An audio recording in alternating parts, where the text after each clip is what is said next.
Assalamualaikum and good day everyone. So, Eid Mubarak everyone. So, ayun nga, maaga tayo ngayon dahil maaga tayo gumising at naligo dahil sa paghahanda ng Salatul Eid al-Fitr. At ngayon na nga, so nagkape muna tayo, kumain muna ng almusal, konti dahil yan ang sunnah ng Propeta Muhammad sallallahu alaihi wasallam.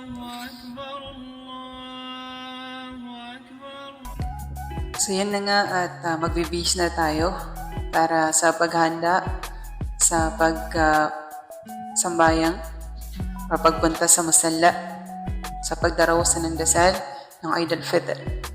Okay, so ito na nga at magbibihis na tayo ng tawb. Yan. So by the way, ang Eid al-Fitr, it is also known as the festival of breaking the fast. Kasi kakatapos na nga ng Ramadan or fasting. May Allah subhanahu wa ta'ala grant our salat or fasting or qiyamul layl or tarawih. Allahumma amin. Okay, so it is a joyous occasion celebrated by Muslims around the world. So it marks the end of Ramadan, the holy month of fasting, and signifies a time of spiritual renewal, gratitude, and community. Understanding the importance of Eid al-Fitr requires delving into its spiritual, cultural, and historical significance and its roots and teaching of Islam. Eid al-Fitr holds deep spiritual significance for Muslims. It serves as a time of reflection on the lessons learned during the Ramadan. So, a month dedicated to fasting, prayer, and self-discipline. The fasting observed during Ramadan is not merely abstaining from food and drinks. It is a spiritual journey aimed at attaining taqwa. So, when we say taqwa, it is God consciousness and purifying the soul. So, why Muslims celebrate Eid? So, Eid al-Fitr is celebrated to express gratitude to Allah subhanahu wa ta'ala for granting strength and patience during the month of fasting. It is a time of rejoicing, forgiveness, and mercy. Muslims come together to celebrate their faith and the bonds of brotherhood and sisterhood that unite them. Ayan, so yan na nga at kakatapos na natin magbihis. So ayan, so mag-perfume muna tayo. So that is a sunnah para sa mga lalaki. Yan, so ready na nga tayo dyan. Yan, so claim muna. So ilan nga sa mga sunnah bago ang Eid al-Fitr. So dapat ay we should performing ghusl. Okay, so dapat magniya tayo. Ayan. Or pure intentions. Wearing his best clothes, for instance. So dapat ang susuotin natin is yung pinaka-best na damit yung gagamitin natin. Ayan, so yun na nga at prepare na nga tayo. So, papunta na nga tayo sa pagdarausan ng dasal, musalla. Ayan, so Eid Mubarak everyone. So, marami na nga pumunta or pumupunta pa lang doon sa musalla. So, yun na nga at malapit na tayo. Anyway, malapit lang din man itong area or venue sa pagdarusan ng dasal ng Eid al-Fitr. And so, marami nang mga Muslim brothers and sisters ang nandito. And so, hanap na nga tayo ng so, prepare na nga rin pala, nadahanan ko ang pamilya ko. Sa kapatid ko, nanay ko, pati mga pamangkin ko. Ayan, so ito na nga. Malapit na mag-start yung waktu or yung prayer.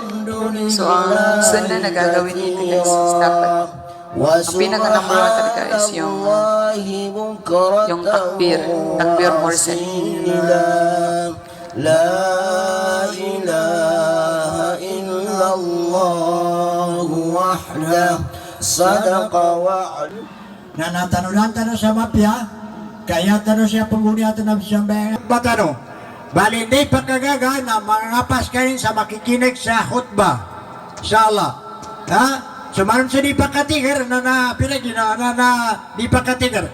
Okay, na importante yan, nakalami 20 sa guna, na first time din, sakripisyo at katigar. Ha? Kada rin nakabuasa ataw, ada katigar rin.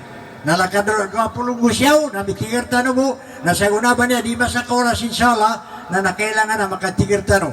Ha, aulawiya yan ni mana adu matapik tanwa bitiaran o upama na nabuha ko na khatib sar kita ng inshallah. Ha? Bali, yang mapiyasek at tumakbir ta makisa. Right. Sartan na iprimaintan o adnan to na adna da makanggay sa Katul Peter na naisita na namagay din sa mga pira ka minutos sa guna. Urianan to na amay kay yanin pangkanggay na urian nakatsambeng tanong na sadaka. Kaya mabalunin. So alam sa sedekah na insyaAllah subhanahu wa ta'ala na sadaqah makbula. Yawanan na tatarima Allah ta'ala subhanahu niya ba auras sa mga sadaqah tano na insyaAllah na pamag. Allahu Akbar, Allahu Akbar, Allah. La ilaha illallah. Alhamdulillahi kathira wa subhanallahi wa bihamdihi bukratan wa asila. Alhamdulillah. الحمد لله الذي بنعمته تتم الصالحات وبفضله ورحمته تفرح المؤمنين والمؤمنات أشهد أن لا إله إلا الله الفرد الصمد الذي لم يلد الناس بعضهم على بعض ينين تمانا نسوك pagkatalingguman o Idul Fitr al-Mubarak nagkaliwanagan sa mga ginawa tano kapiyai mga ginawa tano wazurun nas nakapad aadat siya kanunya ba ait na hindi kaliutan ho na mababalo Napakabilis nga ng oras guys. Tapos na nga ang Salat al-Eid al-Fitr. So, ayan na nga at pauwi na rin yung mga nagdaos ng dasal. So, yan, pauwi na rin tayo guys. At kanina doon tayo dumaan sa kalsada. At ngayon naman ay dito tayo dadaan sa kabila, sa may banda, malapit sa or gilid ng Pulangi River. Pulangi. Ayan, so napakalino nga ng Pulangi ngayon guys. At, ayan.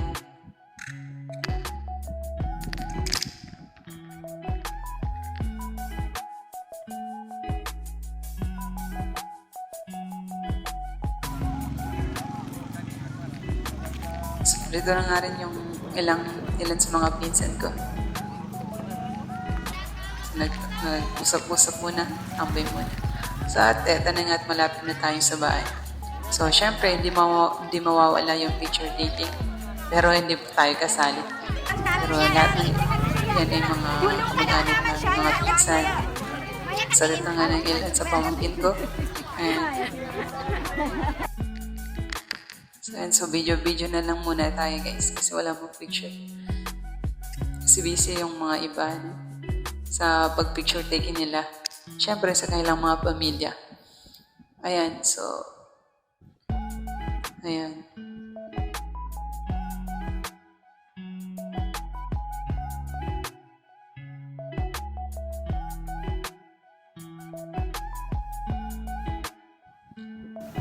Yun na nga at ayan, uwi lang natin sa bahay at galis na tayo ng ating damit. Yun na nga at hanggang dito na lang. Happy Eid al-Fitr al-Mubarak everyone. Takabbalallahu minna wa minkum. Alhamdulillah.